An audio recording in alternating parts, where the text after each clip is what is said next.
ಎಲ್ಲರಿಗೂ ನಮಸ್ಕಾರ. ಮತ್ತೊಂದು ವಿಡಿಯೋಗೆ ಸ್ವಾಗತ. ನಾನು ನಿಮ್ಮ ಡಾರ್ಲಿಂಗ್ ಧನು. ಭಾರತದಲ್ಲಿ ಪ್ರೆಸೆಂಟ್ ಸಿನಿಮಾ ರಂಗದಲ್ಲಿ ದುರಂಧರ್ ರಿವೆಂಜ್ ಅನ್ನೋ ಸಿನಿಮಾ ಒಂದು ಸಖತ್ತಾಗಿ ಸುದ್ದಿ ಮಾಡ್ತಾ ಇದೆ. ಸಖತ್ತಾಗಿ ಒಂದು ಸಂಚಲನ ಸೃಷ್ಟಿ ಮಾಡಿದೆ ಅಂದ್ರೆ ತಪ್ಪಾಗಲ್ಲ. ಮಾಡಿದೆ, ಮಾಡ್ತಾ ಇದೆ, ಮುಂದೆ ಕೂಡ ಮಾಡುತ್ತೆ. ಇದಂತೂ ಕನ್ಫರ್ಮ್. 3 ದಿನದಲ್ಲಿ ಸುಮಾರು ಕಲೆಕ್ಷನ್ಸ್ ಎಲ್ಲ ಬಂದಿದೆ. ಅದ್ರ ಬಗ್ಗೆ ಬೇಡ. ಬಟ್ ಸಿನಿಮಾ ಹೇಗಿದೆ, ಸಿನಿಮಾ ಅಂತ ನಾವು ನೋಡಿದಾಗ ಯಾವ ರೀತಿ ಎಲ್ಲ ನೋಡ್ಬೋದು. ಸಿನಿಮಾ ಏನಿದೆ, ಇದರಲ್ಲಿ ಸುಮಾರಾಗಿ 3 ಗಂಟೆ 50 ನಿಮಿಷದ ಮೇಲೆ ಸಿನಿಮಾ ಇದೆ. ಅಷ್ಟೊತ್ತು ಸಿನಿಮಾ ನಾವು ನೋಡ್ಬೋದ. ಸಿನಿಮಾ ನೋಡೋ ರೀತಿಯಲ್ಲಿದೆ, ಯಾವ ರೀತಿ ಇದೆ, ಸಿನಿಮಾ ರಿವ್ಯೂ ಬಗ್ಗೆ ಮಾತಾಡೋಣ, ಸಿನಿಮಾ ಹೇಗಿದೆ ಅಂತೆಲ್ಲ ಮಾತಾಡೋಣ. ಅದೇ ರೀತಿಯಾಗಿ ಒಂದು ಸೆಲೆಬ್ರಿಟೀಸ್ ಅಂತ ಏನಂತ ಕರಿತೀವಿ, ಈಗ ಬಾಲಿವುಡ್ ಆಗಿರ್ಬೋದು, ಟಾಲಿವುಡ್ ಆಗಿರ್ಬೋದು, ಸ್ಯಾಂಡಲ್ವುಡ್ ಆಗಿರ್ಬೋದು, ಬೇರೆ ಬೇರೆ ಒಂದು ಲ್ಯಾಂಗ್ವೇಜ್ ನ ನಟರು ದುರಂಧರ್ ಸಿನಿಮಾ ಬಗ್ಗೆ ಯಾವ ರೀತಿಯಾದ ಒಂದು ಸಂಭಾಷಣೆ ಕೊಟ್ಟಿದ್ದಾರೆ, ಯಾವ ರೀತಿ ಎಲ್ಲ ರಿವ್ಯೂ ಕೊಟ್ಟಿದ್ದಾರೆ, ಯಾವ ರೀತಿ ಎಲ್ಲ ಕೆಲವರು ಹೊಗಳಿದ್ದಾರೆ, ಕೆಲವರು ತಿಗಳಿದ್ದಾರೆ, ಇನ್ನು ಕೆಲವರು ಏನೆಲ್ಲ ಮಾಡಿದ್ದಾರೆ. ಒಂದಂತೂ ಸತ್ಯ, ಕೆಲವರಿಗೆ ಸಿನಿಮಾ ನೋಡಿದ್ರೆ ಎಲ್ಲೆಲ್ಲೋ ಉರಿಯುತ್ತೆ ಅನ್ನೋದ್ರಲ್ಲಿ ಯಾವುದೇ ಸಂದೇಹನ ಬೇಡ. ಎಲ್ಲೆಲ್ಲ ಮೈಯೆಲ್ಲ ಉರಿಯುತ್ತೆ ಕೆಲವರು ಮಾತ್ರ ಸೂಪರ್ ಆಗಿದೆ. ದೇಶ ಪ್ರೇಮವನ್ನು ಎತ್ತಿ ಹಿಡಿಯುವ ಸಿನಿಮಾ ಅಂತ ಕೆಲವರೆಲ್ಲ ಕಮೆಂಟ್ ಮಾಡಿದ್ದಾರೆ. ಎಸ್ಪೆಷಲಿ ಟಾಲಿವುಡ್ ಅಂತ ತಗೊಂಡಾಗ ಸುಮಾರು ಜನ, ಡೈರೆಕ್ಟರ್ ರಾಜಮೌಳಿಯಿಂದ ಹಿಡಿದು ಜೂನಿಯರ್ NTR, ಅಲ್ಲು ಅರ್ಜುನ್, ಮಹೇಶ್ ಬಾಬು, ರಾಮ್ ಚರಣ್, ಸುಮಾರಾಗಿ ತೆಲುಗು ನಟರು ಎಲ್ಲ ಟಾಪ್ ಸ್ಟಾರ್ ಅಂತ ಏನಂತ ಕರಿತೀವಿ, ಅವ್ರು ಎಲ್ಲರೂ ಕೂಡ ಈ ಸಿನಿಮಾ ಬಗ್ಗೆ ಮೆಚ್ಚುಗೆಯ ಮಾತುಗಳಾಡಿದ್ದಾರೆ. ಡೈರೆಕ್ಟ್ ಆಗಿ ಹೇಳ್ತೀನಿ, ಮೆಚ್ಚುಗೆಯ ಮಾತುಗಳಾಡಿದ್ದಾರೆ. ರಾಜಮೌಳಿ ಆಗಿರ್ಬೋದು, NTR ಆಗಿರ್ಬೋದು, ರಾಮ್ ಚರಣ್ ಆಗಿರ್ಬೋದು, ಮಹೇಶ್ ಬಾಬು ಆಗಿರ್ಬೋದು, ಅಲ್ಲು ಅರ್ಜುನ್ ಆಗಿರ್ಬೋದು. ಈ ರೀತಿ ಮಾಡಿದಾಗ ನಮ್ಮ ಕನ್ನಡ ನಟರು ಎಲ್ಲಿ ಸಿನಿಮಾ ನೋಡೇ ಇಲ್ವಾ, ಒಂದ್ ವೇಳೆ ನೋಡಿದ್ರೂ ಕೂಡ ಬಾಯಿ ಬಿಚ್ಚಲಿಲ್ವಾ ಅನ್ನೋ ಸಂದೇಹ ಕ್ಲಿಯರ್ ಕಟ್ ಆಗಿ ಬರುತ್ತೆ. ಯಾಕೆ ಅಂದ್ರೆ ಒಂದು ಸೂಪರ್ ಹಿಟ್ ಸಿನಿಮಾ ಆದಾಗ ಬೇರೆ ಸ್ಟೇಟಿನ ಸ್ಟಾರ್ ನಟರು ಈ ಸಿನಿಮಾ ಬಗ್ಗೆ ಒಂದು ರಿವ್ಯೂ ಮಾಡಿದಾಗ ಎಷ್ಟಾಗಿರ್ಬೋದು, ಸುದೀಪ್ ಸರ್ ಆಗಿರ್ಬೋದು, ಇನ್ನೂ ಕೆಲವು ನಟರಲ್ಲಿ ಇದ್ದಾರೆ, ಅವರಾಗಿರ್ಬೋದು, ಸಿನಿಮಾ ಬಗ್ಗೆ ಯಾಕೆ ಮಾತು ಬಿಡ್ತಾ ಇಲ್ಲ, ಯಾಕೆ ಇನ್ನು ಸಿನಿಮಾನೇ ನೋಡಿಲ್ವಾ. ಇನ್ನೂ ಕೆಲವರು ಇದ್ದಾರೆ, ಈ ಪ್ರಕಾಶ್ ರಾಜ್ ಅಂತವರು, ನಮ್ಮ ರಮ್ಯಾ ಅಂತವರು, ಅವರು ಸಿನಿಮಾದ ಬಗ್ಗೆ ಬೇರೆ ಬೇರೆ ರೀತಿಯ ಒಂದು ಸಂದೇಹ ಕೊಟ್ಟಿದ್ದಾರೆ. ಈ ವಿಷಯಗಳ ಬಗ್ಗೆ ಈ ವಿಡಿಯೋದಲ್ಲಿ ಕಂಪ್ಲೀಟ್ ಆಗಿ ಚರ್ಚೆ ಮಾಡೋಣ. ಆ ವಿಡಿಯೋ ಲೇಟ್ ಆಗುತ್ತೆ, ದಯವಿಟ್ಟು ಕೊನೆಯವರೆಗೂ ಇಷ್ಟ ಆದ್ರೆ ನೋಡಿ, ಕಷ್ಟ ಆದ್ರೆ ಇಲ್ಲಿಗೆ ಬಿಟ್ಬಿಡಿ, ಸರಿನಾ. ಇನ್ನ ಸಿನಿಮಾ ಬಗ್ಗೆ ಮಾತಾಡೋಣ, ಬೇಗ ಮುಗಿಸ್ತೀನಿ ಸಿನಿಮಾ ಬಗ್ಗೆ. 100% ನಾನಂತೂ ಸಿನಿಮಾ 4 ಗಂಟೆ ಸಿನಿಮಾ ಇದೆ ಅಂದ್ರೆ ಯಾವುದೇ ಒಬ್ಬ ವೀಕ್ಷಕ ಒಂದು ಸಿನಿಮಾ ನೋಡ್ತೀವಿ ಅನ್ನೋದಾದ್ರೆ 2 ಗಂಟೆ 2.5 ಗಂಟೆ ಅಂದ್ರೆ ಓವರ್ ಆಯ್ತು. This is too much man ಅನ್ಸುತ್ತೆ. But this is cinema, this movie has completely curiosity ಇರುತ್ತೆ, ಏನಾಗುತ್ತೆ ಅಂತ. ನಮಗೆ ನಮ್ಮ ಮೇಲೆ ಒಂದು ಕೆಲವು ಸಂದೇಹ ಇರ್ತವೆ, ದೇಶದ ಮೇಲೆ, ಪ್ರಧಾನಿ ಮೇಲೆ, ಸಿನಿಮಾ ಕೆಲವು ವಿಷಯಗಳ ಮೇಲೆ. ಬಟ್ ಈ ಸಿನಿಮಾ ನೋಡಿದಾಗ ಗೊತ್ತಾಗುತ್ತೆ, ಒಂದು ಕ್ಲಾರಿಟಿ ಸಿಗುತ್ತೆ, ಯಾವ ವಿಷಯಕ್ಕೆ ಇದೆಲ್ಲ ಆಗಿತ್ತು, ಏನಾಗಿತ್ತು ಅಂತ. ಅದನ್ನ ಕ್ಲಿಯರ್ ಕಟ್ ಆಗಿ ಮೇನ್ ಆಗಿ ಈ ಸಿನಿಮಾ ಡೈರೆಕ್ಟರ್ ಆಗಿರುವ ಆದಿತ್ಯ ಧರ್ ಅವ್ರನ್ನ ಮೆಚ್ಚಲೇಬೇಕು. ಅವರ ಧೈರ್ಯವನ್ನ, ಅವರ ಒಂದು ಆತ್ಮವಿಶ್ವಾಸನ, ಅವರ ಸ್ಕೇಲ್ನ ಏನಂತ ಅಂದ್ರೆ ಎಲ್ಲ ವಿಷಯಗಳ ಬಗ್ಗೆ ಅವ್ರನ್ನ ನಾವು ಮೆಚ್ಚಲೇಬೇಕು. ಆ ರೀತಿಯಾಗಿ ಸಿನಿಮಾ ಮಾಡಿದ್ದಾರೆ. ಖಂಡಿತ ಅವನು ಡೈರೆಕ್ಷನ್ ಡಿಪಾರ್ಟ್ಮೆಂಟ್ ತಗೊಂಡಾಗ ಒಂದು ಸ್ಕ್ರೀನ್ ರೈಟರ್ ಆಗಿರ್ಬೋದು, ಸ್ಕ್ರೀನ್ ಪ್ಲೇ ಆಗಿರ್ಬೋದು, ಟ್ವಿಸ್ಟ್ ಆಗಿರ್ಬೋದು, ಟರ್ನ್ಸ್ ಆಗಿರ್ಬೋದು, ಡೈರೆಕ್ಷನ್ ಆಗಿರ್ಬೋದು, ಡೈಲಾಗ್ಸ್ ಆಗಿರ್ಬೋದು, ಪ್ರತಿಯೊಂದು ಎಕ್ಸಲೆಂಟ್, ಸೂಪರ್, ಅಮೇಝಿಂಗ್ ಅಂತಾನೆ ಹೇಳ್ಬೋದು ಖಂಡಿತವಾಗ್ಲು. ಡೈರೆಕ್ಟರ್ ವಿಷಯ ಅಂತ ಬಂದಾಗ, ಇನ್ನು ಆಕ್ಟಿಂಗ್ ಅಂತ ಬಂದಾಗ ಖಂಡಿತವಾಗ್ಲು 1 ಮ್ಯಾನ್ ಶೋ ಅಂತ ಹೇಳಕ್ ಇಷ್ಟಪಡಲ್ಲ, ಯಾಕಂದ್ರೆ 2 ಮ್ಯಾನ್ ಶೋ ಅಂತ ಇಷ್ಟಪಡ್ತೀನಿ. ಯಾಕಂದ್ರೆ ರಣವೀರ್ ಸಿಂಗ್ ತುಂಬಾ ಅದ್ಭುತವಾಗಿ ನಟನೆ ಮಾಡಿದ್ದಾರೆ. ಒಂದು ಕ್ರೈಮ್ ಸೀನ್ ಇರುತ್ತೆ, ಆ ಸೀನಲ್ಲಿ ಒಂದು ಆ ನಟನೆ ತಗೊಂಡಾಗ ಕಣ್ಣಲ್ಲಿ ನೀರೇ ಬರುತ್ತೆ ಖಂಡಿತವಾಗ್ಲು. ಅಷ್ಟು ಚೆನ್ನಾಗಿ ಆಕ್ಟ್ ಮಾಡಿದ್ದಾರೆ ರಣವೀರ್ ಸಿಂಗ್, ಬೇರೆ ಮಾತೇ ಇಲ್ಲ. ಅದೇ ರೀತಿಯಾಗಿ ತಗೊಂಡಾಗ ಇನ್ನು ಸೆಕೆಂಡ್ ಕ್ಯಾರೆಕ್ಟರ್ ಬಂದ್ಬಿಟ್ಟು ಮಾಧವನ್ ಅವರು ಸೂಪರ್ ಆಗಿ ಅಜಿತ್ ದೋಲ್ ಕ್ಯಾರೆಕ್ಟರ್ ಅಲ್ಲಿ ಮಾಡಿದಾರೆ ಗುರು. ಸೂಪರ್ ಚಿತ್ರಾನ್ನ ಅಂತ ಹೇಳ್ಬೋದು, ಅಷ್ಟು ಚೆನ್ನಾಗಿ ಆಕ್ಟಿಂಗ್ ಮಾಡಿದ್ದಾರೆ. ಓವರ್ ಆಲ್ ಆಗಿ ಕಾಸ್ಟ್ ಆಗಿರ್ಬೋದು, ಸಿನಿಮಾ ಆಗಿರ್ಬೋದು, ಮ್ಯೂಸಿಕ್ ಆಗಿರ್ಬೋದು, ಬ್ಯಾಕ್ ಗ್ರೌಂಡ್ ಮ್ಯೂಸಿಕ್ ಆಗಿರ್ಬೋದು, ಸಿನಿಮಾ ಅಂತೂ ಸೂಪರ್ ಆಗಿದೆ. 5ಗೆ 4.5 ಕೊಡಕ್ಕೆ ನಾನು ಇಷ್ಟಪಡ್ತೀನಿ ಖಂಡಿತಲು. ಅಷ್ಟೆಲ್ಲ ಚೆನ್ನಾಗಿದೆ. ಒಂದ್ ಸ್ವಲ್ಪ ಸ್ಲೋ ಆಗ್ತಾ ಇದೆ. ಬಟ್ ಆ ಸ್ಲೋನೆಸ್ ಕೂಡ ಒಂದ್ ವೇಳೆ ಅದನ್ನೇನದನ್ನ ಕಟ್ ಮಾಡಿ ಬಿಸಾಕಿದ್ರೆ ಸಿನಿಮಾಗೆ ಅರ್ಥನೇ ಇರಲ್ಲ. ಆ ಕಾರಣಕ್ಕಾಗಿ ಕೆಲವು ಸಲ ಸ್ಲೋ ಆಗುತ್ತೆ. ಬಟ್ ಸಿನಿಮಾ ಮಾತ್ರ ಸೂಪರ್ ಆಗಿದೆ, ಅಮೇಜಿಂಗ್ ಆಗಿದೆ ಅಂತ ಹೇಳ್ಬೋದು. ಅಷ್ಟು ಚೆನ್ನಾಗಿದೆ. ಎನಿ ಹೌ ಮ್ಯೂಸಿಕ್ ತಗೊಂತೀರಾ, ಡೈರೆಕ್ಷನ್ ತಗೊಂತೀರಾ, ಆಕ್ಟಿಂಗ್ ತಗೊಂತೀರಾ, ಕಾಸ್ಟ್ ತಗೊಂತೀರಾ, ಸ್ಕ್ರೀನ್ ಪ್ಲೇ ತಗೊಂತೀರಾ, ಎನಿ ಒನ್ ಎಲ್ಲಾನು ಚೆನ್ನಾಗಿದೆ, ಅದ್ಭುತವಾಗಿದೆ. ಟ್ವಿಸ್ಟ್ ಅಂತೂ ನಾವು ಊಹೆ ಮಾಡಕ್ಕೆ ಆಗಿರಲ್ಲ. ಫಸ್ಟ್ ಸಿನಿಮಾ ನೋಡಿ ದುರೇಂದರ್ 1 ನೋಡೋರಿಗೆ ಬಡೇ ಸಾಬ್ ಯಾರಪ್ಪ ಅನ್ನೋಕೊಂಡವ್ರಿಗೆ ಒಂದು ಟ್ವಿಸ್ಟ್ ಇದೆ. ಆಮೇಲೆ ಆಮೇಲೆ ಕೆಲವು ಟ್ವಿಸ್ಟ್ಗಳು ಅಂತ ನಾವು ಎಕ್ಸ್ಪೆಕ್ಟ್ ಮಾಡೋಕ್ಕೆ ಆಗಿರಲ್ಲ, ಆ ರೀತಿ ಎಲ್ಲ ಟ್ವಿಸ್ಟ್ ಇದೆ. ಖಂಡಿತವಾಗ್ಲೂ ತುಂಬ ಚೆನ್ನಾಗಿದೆ ಸಿನಿಮಾ ರಿವ್ಯೂ ಬಗ್ಗೆ ಇಲ್ಲಿಗೆ ಮುಗೀತು. ಬಟ್ ಈ ಸಿನಿಮಾ ಬಗ್ಗೆ ಯಾರೆಲ್ಲ ಏನೆಲ್ಲ ಮಾತಾಡಿದ್ದಾರೆ, ಮೇನ್ ಆಗಿ ನಮ್ಮ ಕನ್ನಡ ನಟಿಯಾಗಿರುವ ರಮ್ಯಾ ಅವರು ಸಿನಿಮಾ ಬಗ್ಗೆ ಏನ್ ಮಾತಾಡಿದ್ರು ಅಂದ್ರೆ, ಖಂಡಿತವಾಗ್ಲೂ ಇವರೆಲ್ಲ ಏನಕ್ಕೆ ಈ ರೀತಿ ಎಲ್ಲ ರಿಯಾಕ್ಟ್ ಮಾಡ್ತಾರೆ ಅನ್ನೋದೇ ಗೊತ್ತಾಗಲ್ಲ. ಯಾಕಂದ್ರೆ ಸಿನಿಮಾ ತುಂಬಾ ಚೆನ್ನಾಗಿದೆ, ಅಂಥದ್ರಲ್ಲಿ ಈ ಸಿನಿಮಾನ ಇವರು ಸಖತ್ತಾಗಿ ಒಂದು ನೆಗೆಟಿವ್ ರಿವ್ಯೂನೇ ಕೊಟ್ಟಿದ್ದಾರೆ.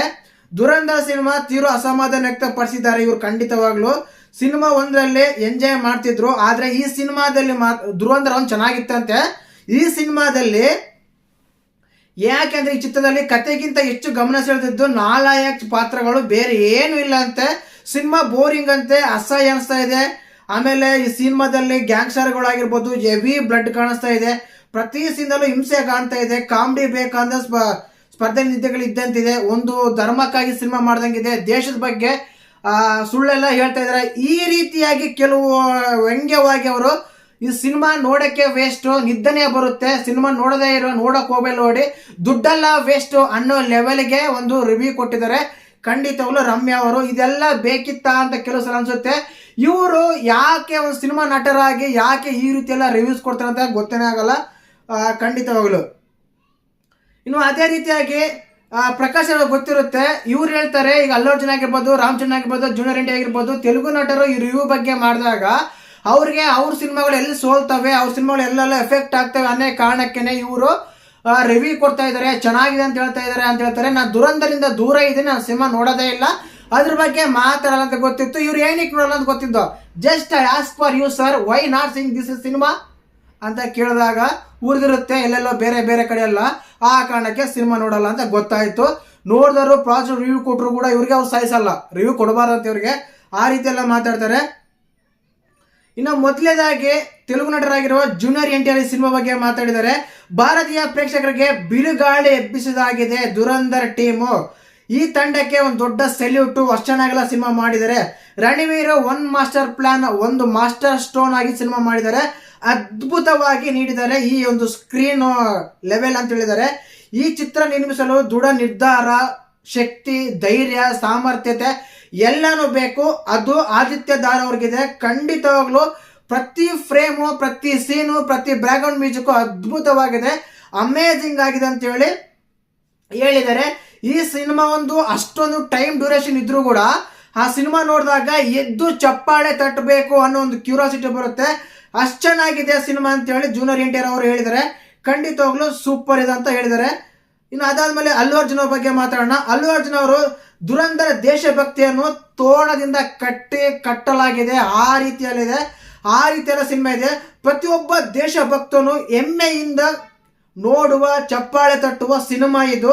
ಖಂಡಿತವಾಗ್ಲೂ ಈ ತಂಡಕ್ಕೆ, ಈ ಟೀಮ್ಗೆ ಅಭಿನಂದನೆಗಳು ಅಂತ ಹೇಳ್ತಾರೆ. ಈ ತಂಡದಲ್ಲಿರುವ ಎಲ್ಲ ಪ್ರತಿಭೆ ಆಗಿರ್ಬೋದು, ಟೆಕ್ನಿಷಿಯನ್ ಆಗಿರ್ಬೋದು, ಎಲ್ಲ ಟೀಮ್ಗೆ ಅಭಿನಂದನೆ ತಿಳಿಸ್ತೀನಿ, ಅಷ್ಟು ಚೆನ್ನಾಗಲಿದೆ. ಖಂಡಿತವಾಗ್ಲೂ ನನ್ನ ಸಹೋದರ ಇವರು ರಣವೀರ್ ಸಿಂಗ್ ಅವರು ಕೂಡ ಸಿನಿಮಾ ತುಂಬಾ ಚೆನ್ನಾಗಿ ಆಕ್ಟಿಂಗ್ ಮಾಡಿದ್ದಾರೆ ಅಂತ ಹೇಳಿದೆ. ಇನ್ನು ಆದಿತ್ಯ ದಾರ್ ಅವ್ರ ಬಗ್ಗೆ, ಗುರು ನೀನು ಚೆಂಡನ್ನ ಔಟ್ ಆಫ್ ಪಾರ್ಕ್ ಹೊಡೆದಿದ್ಯಾ ಬಾಲು, ಅಷ್ಟು ಚೆನ್ನಾಗೆಲ್ಲ ಸಿನಿಮಾ ಮಾಡಿದೆ ಅಂತೇಳಿ ಅದು ಕೂಡ ಹೇಳಿದ್ದಾರೆ. ಇದು ಒಂದು ಭಾರತೀಯರ ಕತೆ, ಅದ್ಭುತವಾಗಿದೆ ಅಂತೆಲ್ಲ ಹೇಳ್ಕೊಂಡ್ ಬಂದಿದ್ದಾರೆ. ಇನ್ನು ಅದಾದ್ಮೇಲೆ ಮಹೇಶ್ ಬಾಬು ಹೇಳಿದ್ದಾರೆ, ಈ ಮಹೇಶ್ ಬಾಬು ಆತ್ಮವಿಶ್ವಾಸದಿಂದ ತುಂಬಿರೋ ಚಿತ್ರ. ರಣವೀರ್ ಶೇಕ್ ಹ್ಯಾಂಡ್ ಮತ್ತು ಅತ್ಯುತ್ತಮ ರಣವೀರ್ ಅವರ ಶೇಡು ಮತ್ತು ಅವರ ಆಕ್ಟಿಂಗ್ ಅದ್ಭುತವಾಗಿ ಪ್ರದರ್ಶನವಾಗಿದೆ. ಆದಿತ್ಯ ದಾರ್ ಅವರ ಒಂದು ಅದ್ಭುತವಾಗಿ ಅನುಭವ ಗಮನಿಸವಾಗಿದೆ. ಸಂಗೀತ ಆಗಿರ್ಬೋದು, ಸಿನಿಮಾ ಆಗಿರ್ಬೋದು, ಸ್ಕ್ರೀನ್ ಪ್ಲೇ ಆಗಿರ್ಬೋದು, ಸೀನ್ಸ್ ಆಗಿರ್ಬೋದು, ಖಂಡಿತವಾಗ್ಲೂ ಸೆಟ್ ಹಾಕಿದಾರಪ್ಪ ಅನ್ಸೋದೆಲ್ಲ, ಅಷ್ಟು ಚೆನ್ನಾಗೆಲ್ಲ ಹಾಕಿದ್ದಾರೆ ಸಿನಿಮಾ ಅಂತೇಳಿ ಮಹೇಶ್ ಅವರು ಕೂಡ ಅವ್ರನ್ನ ಹೊಗಳಿದ್ದಾರೆ ಅಂತೇಳಿ ಖಂಡಿತವಾಗಿ ಹೇಳ್ಬೋದು. ಆರ್ ಮಾಧವನ್ ಅವರ ಬಗ್ಗೆ ಎಸ್ಪೆಷಲಿ ನಮ್ಮ ಮಹೇಶ್ ಬಾಬು ಅವರು ಮೆನ್ಷನ್ ಮಾಡಿದ್ದಾರೆ, ಚೆನ್ನಾಗಿ ಸಿನಿಮಾದಲ್ಲಿ ತುಂಬಾ ಅದ್ಭುತವಾಗಿ ಆಕ್ಟಿಂಗ್ ಮಾಡಿದ್ದಾರೆ ಅಂತ. ಇನ್ನು ಅದೇ ರೀತಿಯಾಗಿ ರಾಮ್ ಚರಣ್ ಕೂಡ ಒಂದೇ ಲೆವೆಲ್ಗೆ ಒಂದು ಹಾಡು, ಒಂದು ಸಿನಿಮಾ, ಒಂದು ಫೈಟ್ ಎಲ್ಲ ನಾವು ನೋಡ್ತೀವಿ, ಬಟ್ ಈ ಸಿನಿಮಾದಲ್ಲಿ ದೇಶಭಕ್ತಿಯನ್ನು ಕಾಣ್ತೀವಿ. ಈ ಸಿನಿಮಾದಲ್ಲಿ ಸರಾಗವಾಗಿ ಒಗ್ಗಟ್ಟಿಂದ ಕಾಣಿದೆ. ಈ ಚಿತ್ರವನ್ನು ನಿರ್ಮಿಸಲು ಒಂದು ಸಹಾಯ, ಒಂದು ಧೈರ್ಯ, ಸಾಮರ್ಥ್ಯತೆ ತುಂಬಾ ಬೇಕು, ಅದು ಆದಿತ್ಯ ದಾರ್ ಅವರಿಗಿದೆ. ಯಾಕಂದ್ರೆ ಧೈರ್ಯ ಅಲ್ಲ, ಬಟ್ ಈ ಸಿನಿಮಾಕ್ಕೆ ಧೈರ್ಯ ಬೇಕೇ ಬೇಕು, ನಿರ್ಮಿಸಲು ಆ ಧೈರ್ಯ ಅವ್ರಿಗಿದೆ ಅಂತೇಳಿ ಪ್ರತಿಯೊಬ್ರು ಕೂಡ ಈ ಸಿನಿಮಾ ಬಗ್ಗೆ ಮಾತಾಡಿದರೆ. ವಿಜಯ್ ದೇವರಕೊಂಡ ಕೂಡ ರೀಸೆಂಟ್ ಆಗಿ ಒಂದು ಟ್ವೀಟ್ ಮಾಡಿದ್ರು, ಈ ಸಿನಿಮಾ ಬಗ್ಗೆ ತುಂಬಾ ಅದ್ಭುತವಾಗಿ ಅಷ್ಟು ಚೆನ್ನಾಗಿದೆ ಅಂತ ಹೇಳ. ಪ್ರತಿಯೊಬ್ಬರು ಟಾಪ್ ಸ್ಟಾರ್ ಎಲ್ಲ ಏನಂತ ಅನ್ಕೊಂತೀವಿ, ಅವರೆಲ್ಲ ಕೂಡ ಸಿನಿಮಾ ಬಗ್ಗೆ ಪಾಸಿಟಿವ್ ರಿವ್ಯೂ ಕೊಟ್ಟಿದ್ದಾರೆ, ತೆಲುಗು ಸ್ಟಾರ್ಸ್. ಆದರೆ ನಮ್ಮ ಕನ್ನಡ ಸ್ಟಾರ್ಸ್ ಗೊತ್ತಿಲ್ಲ ಯಾವ ಕಾರಣಕ್ಕಂತ ಯಾರು ಕೂಡ ಈವರೆಗೂ ಕೂಡ ಒಂದು ಸೋಷಿಯಲ್ ಮೀಡಿಯಾ ಒಂದು ಟ್ವೀಟ್ ಬಂದಿಲ್ಲ. ಕೆಲಸದಲ್ಲಿ ಬಿಜಿ ಇರ್ಬೋದು, ಗೊತ್ತಿಲ್ಲ. ನೋಡಿದ್ರು ಟ್ವೀಟ್ ಮಾಡಬಾರ್ದು ಅನ್ನೋ ಸಂದೇಹ ಇದೆ, ಗೊತ್ತಿಲ್ಲ.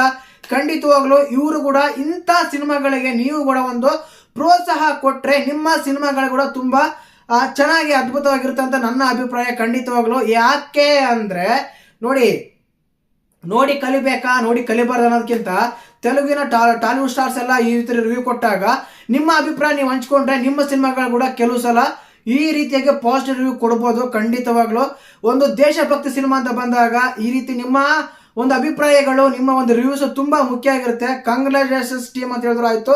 ರಾಜಮೌಳಿ ಅವರು ಕೂಡ ಸಿನಿಮಾ ಬಗ್ಗೆ ಮಾತಾಡಿದ್ದಾರೆ. ತುಂಬಾ ಚೆನ್ನಾಗಿದೆ. 2 ಗಂಟೆ ನೋಡೋದೇ ಕಷ್ಟ ಅಂತಾರೆ, 4 ಗಂಟೆ ವೀಕ್ಷಕರನ್ನ ಸೀಟ್ ಮೇಲೆ ಕುಂದ್ರಿಸಿದ ಸಿನಿಮಾ ನೋಡ್ಸಿದ್ರ ಅಂದ್ರೆ ನಿಮ್ಮ ಧೈರ್ಯ ನಾನು ಮೆಚ್ಚಲೇಬೇಕು. ನಿಮಗೆ ಅಭಿನಂದನೆಗಳು ತಿಳಿಸ್ತೀನಿ ಅಂತೇಳಿ ಆದಿತ್ಯ ದಾರ್ ಅವರಿಗೆ ಹೇಳಿದ್ದಾರೆ ನಮ್ಮ ರಾಜಮೌಳಿ ಅವರು. ಖಂಡಿತವಾಗ್ಲೂ ನಮ್ಮ ಕನ್ನಡ ನಟಿ ರಮ್ಯಾ ಅವರ ಬಗ್ಗೆ ಮಾತಾಡಿದೆ, ಯಾವ ರೀತಿ ಟ್ವೀಟ್ ಮಾಡಿದಾರೆ ಅಂತ. ಇನ್ನು ಕನ್ನಡ ನಟಿಯರು ಕೆಲವರು ಬೇರೆ ಮಾಡೇ ಇಲ್ಲ. ಇನ್ನು ಬಾಲಿವುಡ್ ಕೆಲವು ಹೀರೋಗಳಿಗೆ 3 ಕಾನ್ಸ್ ಏನಿದ್ದಾರೆ, ಶಾರುಖ್ ಖಾನ್, ಅಮೀರ್ ಖಾನ್ ಹಾಗೂ ನಮ್ಮ ಸಲ್ಮಾನ್ ಖಾನ್, ಇವ್ರು ಇದಾರಲ್ಲ, ನಮ್ಮ ಸಲ್ಮಾನ್ ಖಾನ್ ಅಲ್ಲ, ಇವ್ರು ಇದಾರಲ್ಲ, ಸಿನಿಮಾ ನೋಡಿದಾಗೆ ಗೊತ್ತಾಗಿರುತ್ತೆ. ಇವ್ರ ಸಿನಿಮಾಗಳು ಆಡೇ ಮಕ್ಕಾಡೆ ಮಲಗ್ತಾ ಇದಾವೆ, ಒಂದು ಹಿಟ್ ಆಗ್ತಾ ಇಲ್ಲ. ಈ ಸಿನಿಮಾಗಳು ಬಂದಾಗ ಇವ್ರಿಗೆ ಟ್ವೀಟ್ ಮಾಡೋಕ್ಕೆ ಧೈರ್ಯ ಸಹನೆ ಒಂದೂ ಇಲ್ಲ. ಯಾಕಂದ್ರೆ ಮುಂದೆ ದಿನಗಳಲ್ಲಿ ಈ ಸಿನಿಮಾಗಳೆಲ್ಲ ಮಾಡಿದ್ರೆ ಮತ್ತೆ ನಮ್ಮ ಫ್ಯಾನ್ಸು ಎಲ್ಲಿ ಹೋಗ್ತಾರೋ ಅಂತ ಭಯ ಬೇರೆ ಆಗ್ತಾ ಅನ್ಸುತ್ತೆ. ಆ ಕಾರಣಕ್ಕೆ ಅದು ತುಟಿ ಪಿಟಿಕ್ ಬಿಸ್ತಾ ಇಲ್ಲ ಈ ದುರಂಧ ಸಿನಿಮಾ ಬಗ್ಗೆ. ಮತ್ತೆ ನೀವು ಒಂದ್ ವೇಳೆ ದುರಂಧ ಸಿನಿಮಾ ನೋಡಿದ್ರೆ ಹೇಗಿತ್ತು ಸಿನಿಮಾ ಅಂತ ಕಮೆಂಟ್ ಮಾಡಿ. ದಯವಿಟ್ಟು ವಿಡಿಯೋ ಲೈಕ್ ಮಾಡಿ, ಶೇರ್ ಮಾಡಿ, ಸಬ್ಸ್ಕ್ರೈಬ್ ಮಾಡಿ. ಜೈ ಹಿಂದ್, ಜೈ ಕರ್ನಾಟಕ.